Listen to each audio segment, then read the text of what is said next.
시편 23장입니다. 4절에 내가 사망의 음침한 골짜기로 다닐지라도 해를 두려워하지 않을 것은 주께서 나와 함께 하심이라. 주의 지팡이와 막대가 나를 안위하시나이다. 여기 보면 희한하죠. 내가 사망의 음침한 골짜기를 다닐지라도 이렇게 음침한 골짜기로 갑니다. 그쪽에는 맹수도 있거든요. 자, 이런 거죠. 주님께서 뭐라고 하시냐면 의의 길로 인도하신다 그랬잖아요.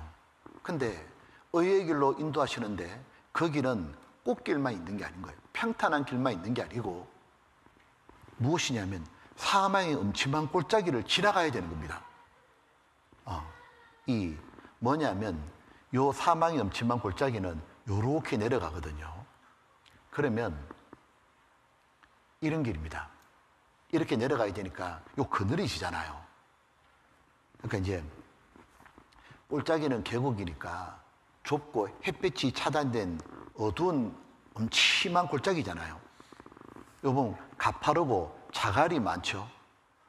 요쪽으로 내려가다 보면 돌이 떨어져 가지고 양들이 또 쉽게 미끄러지면 죽을 수도 있고, 또 요쪽 가에는 맹수가 양을 덮치려 숨어 기다리기도 합니다. 근데 목자는 자기 양을 사랑하는 그 선한 목자가 왜 이렇게 위험한 골짜기로 데려가냐고 말이에요. 그죠? 왜 데려가느냐 하면 그 골짜기를 지나면 아래에 뭐가 있냐면 맑은 물이 흐르는 샘이 있는 거예요. 엥게디 샘이 있는 겁니다. 그 샘 곁에는 너무 좋은 푸른 초장이 있는 거예요. 그러니까 양들을 죽이려고 저 사망의 음침한 골짜기를 데려가는 게 아니고 양에게 더 풍성한 생명을 주려고 저 사망의 음침한 골짜기를 지나가는 겁니다. 이렇게. 그 지나고 나면 이렇게 샘이 있는 거예요. 여기 물이 흐르고 이게 엥게디 샘입니다. 충분한 너무 좋은 꼴도 있는 겁니다. 그러니까 그쪽으로 데려가는 거예요. 자, 이 보면 주님이 의의 길로 걸어가는 사람에게 주님이 어디로 인도하느냐 하면 그 다음에 사망의 음침한 골짜기로 싹 데려가는 겁니다. 사망의 음침한 골짜기는 쑥 내려가는 길이잖아요. 눈물과 아픔과 고통의 길입니다. 원문에 뭐라 되어 있냐면 죽음의 그림자, 섀도우라고 되어 있어요. 죽음의 그림자가 깃드는, 사망의 음침함이 깃드는 그런 골짜기로 데려가는 거예요. 우리는 분명히 주님 뒤를 따라서 의의 길을 걷고 있는데 고통과 아픔과 핍박과 눈물이 따라오는 거예요. 그러니까 구원받은 사람들이 그런 눈물의 골짜기, 사망의 음침한 골짜기, 이것이 없기를 바라는데 이건 잘못된 생각이죠. 왜냐하면 그 골짜기는 정말 감사한 거예요. 왜? 골짜기 지나고 나면은 골짜기 뒤에 바로 찬양의 골짜기가 나오는 겁니다. 양들이 그 맑은 물과 푸른 초장 보면 좋아서 뛰고 난린 거예요. 그 사망의 음침한 골짜기만 지나고 나면. 구원받은 사람이 언제 진정으로 주님 은혜에 감사하고 찬양하고 좋아뜁니까? 고난을 통과하고 난 다음에요. 눈물과 아픔의 골짜기를 지났을 때요. 이 구원받고 난 다음에 우리들이 산도 가보고 강도 가봐야 되는데 때로는 밸리, 골짜기도 지나가야 됩니다. 하나님 허락하시는 골짜기가 성경에 보면 4개가 나오죠. 가장 첫 번째가 뭐냐면 아굴 골짜기를 지나야 됩니다. 호세아 2장입니다. 2장 14절에 자 이래 됐죠.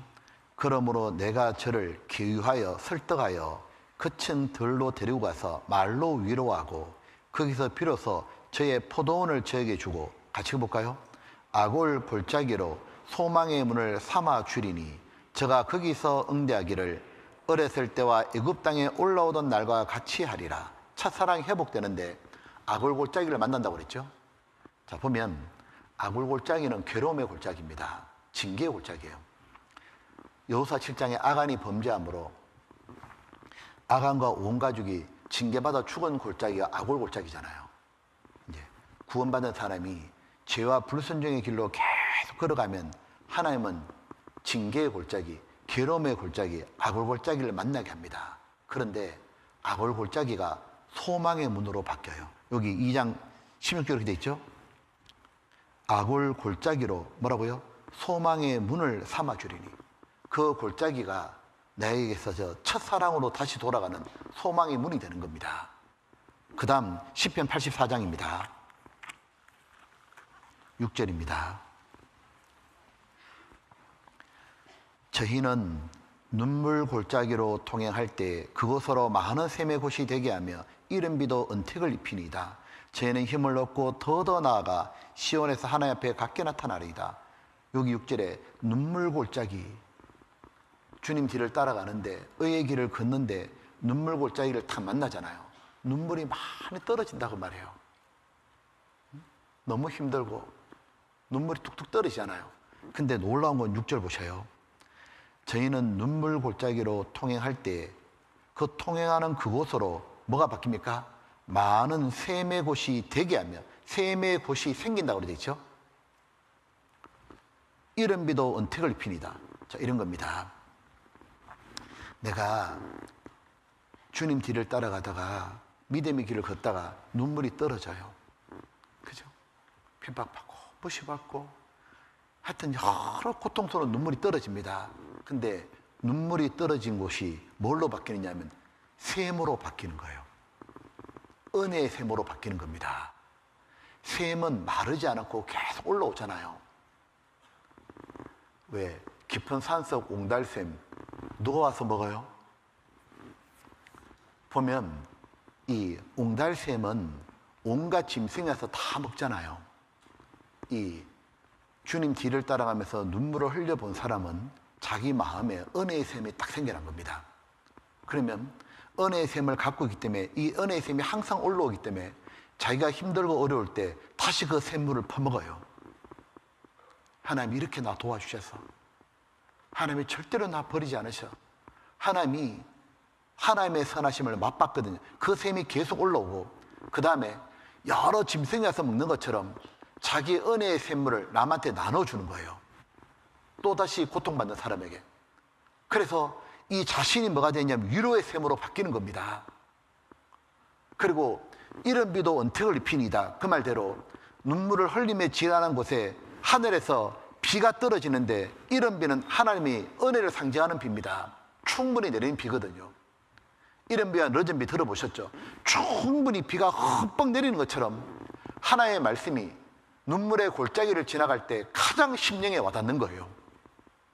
그래서 무엇이 바뀌느냐 하면 그 어렵고 눈물할 때 하나님의 말씀은 나로 하여금 너무도 큰 은혜를 줬던 거예요. 아, 나는 성경대로 되고 있는 거였구나. 내가 뭐라고 하나님 날 이쪽으로 이끌어 가시나. 오히려 은혜의 비가 되는 겁니다.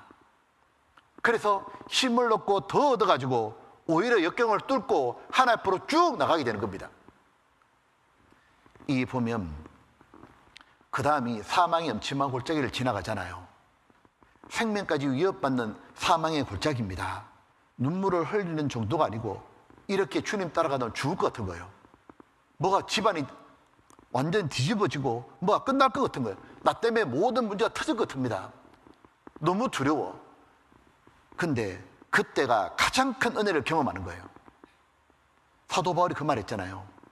내가 힘에 지나도록 심한 고생을 받아 살 소망까지 끊어지니 우리 마음의 사형 선고를 받은 줄 알았으니 이는 우리로 자기를 의뢰하지 말고 오직 죽은 자를 다시 살리신 하나님만 의뢰하며. 그때 믿을 건 하나님밖에 없구나. 정말 하나님만 딱 붙어 있잖아요. 어떤 일이 벌어지느냐 하면 나중에 그걸 경험한 사람 가지고 진짜 하나님의 일꾼을 위로자로 세우잖아요. 그리고 이 골짜기를 쭉 지나고 나면은 하나님이 정말 함께한 경험을 갖고 있잖아요. 지나고 나면 버라가 골짜기에 임하는 겁니다. 버라가 골짜기 들어보셨죠? 이 버라가 골짜기 배경이 뭐냐면 요사박과 이 모압 암몬 연합군대의 전쟁이었죠. 자, 역대하 20장입니다. 20장 1절입니다. 그 후에 모압 자손과 암몬 자손이 몇 마오 사람과 함께 와서 여호와사밧을 치고자 한지라. 혹이 와서 여호사밧의 고아에 가로되 큰 무리가 바다 저편 아람에서 왕을 치러 오는데, 와, 너무도 큰 무리가 오니까 여호사밧이 방법이 없는 거예요. 그 백성들 다 데리고 가가지고 이렇게 했죠. 12절에 우리 하나님이여 저희를 이 적들을 징발하지 않으시니까 우리를 치러 오는 이 큰 무리를 우리가 대적할 능력이 없고 어떻게 할 줄도 알지 못하고 오직 주만 바라보나이다. 오직 주만 바라보나이다 하고 유다 모든 사람은 그 아내와 자녀와 어린 아차로 더불어 요 앞에 섰더라. 나라가 망하게 생긴 거예요. 죽을 것 같은 거예요. 그때 주만 바라보나이다. 방법이 없으니까요. 그때 하나님은 응답하시잖아요. 선지자 보내가지고 저들을 싹 다 정리할 거라고, 그냥 두려워하지 말라고, 싹 다 정리할 거라고. 그리고 선지자의 말을 굳게 신뢰하라고. 나중에 하나님께 찬송하잖아요. 그때 하나님이 복병을 둬가지고 자중질환 치러왔던 적들이 서로 공격했다 다 죽어버리잖아요. 전멸시켜버리잖아요. 그리고 이런 일이 벌어졌죠. 24절 유다 사람들이 덜 망대에 이르러 그 무리를 본즉 땅에 엎드러진 시체뿐이요 하나도 피한 자가 없는지라. 여호사밧과 그 백성이 가서 적군의 물건을 취할세 본즉 그 가운데 재물과 의복과 보물이 많이 있는 거로 각기 취하는데 그 물건이 너무 많아 능히 가져갈 수 없을 만큼 많으므로 사흘 동안에 취하고 제4일에 무리가 버라가 골짜기에 모여서, 찬양의 골짜기입니다. 거기서 여호와를 송축한지라. 그러므로 오늘날까지 그곳을 버라가 골짜기에 끄더라. 송축해 내 영혼. 하나님을 송축하라 할 때 바로 이 버라가 골짜기 말하는 거예요. 보면 만약에 너무도 사망의 은치한 골짜기 지나갈 때, 그 위기 때 여호사밧처럼 주만 바라보고 믿음으로 행하는 자는 어떤 일이 벌어지냐면 주님께 축복받고 찬양의 골짜기가 기다리고 있는 거예요. 사망의 음침한 골짜기가 버라가 골짜기로 바뀌는 겁니다. 그러므로 신앙의 위기는 곧 기회인 거예요. 하나님께 복을 받고 찬양할 수 있는 참으로 좋은 기회를 주신 거예요. 에스더 보셔요. 믿음으로 살면은 다 죽는다 했지만 믿음으로 살자, 내가 죽으면 죽으리다 하고 믿음으로 나아가자 이스라엘 백성 전체가 모두 살아나고 에스더 성경이 기록되고 자기가 모든 동족을 구원하는 기회가 되었잖아요. 우리들이 주님 뒤를 따라가다가 이런 각오 딱 하는 겁니다. 그래, 내가 죽더라도 주님 옆에 죽을 거야. 마음을 다해서 주님 말씀 붙잡을 거야. 어떤 위기가 올 때 나는 사람의 말에 귀 기울이지 않을 거야. 하나님이 내게 주셨던 그 음성, 나의 목자가 내게 하신 말씀. 왜냐하면 양들은 자기 목자 음성만 들으니까요. 그 목자의 음성, 하나님이 뭐라고 말씀하셨지? 마음을 다하여 붙잡는 사람, 그 사람에게는 사망의 음침한 골짜기를 지나고 나면 바로 축복의 골짜기가 기다리는 거예요.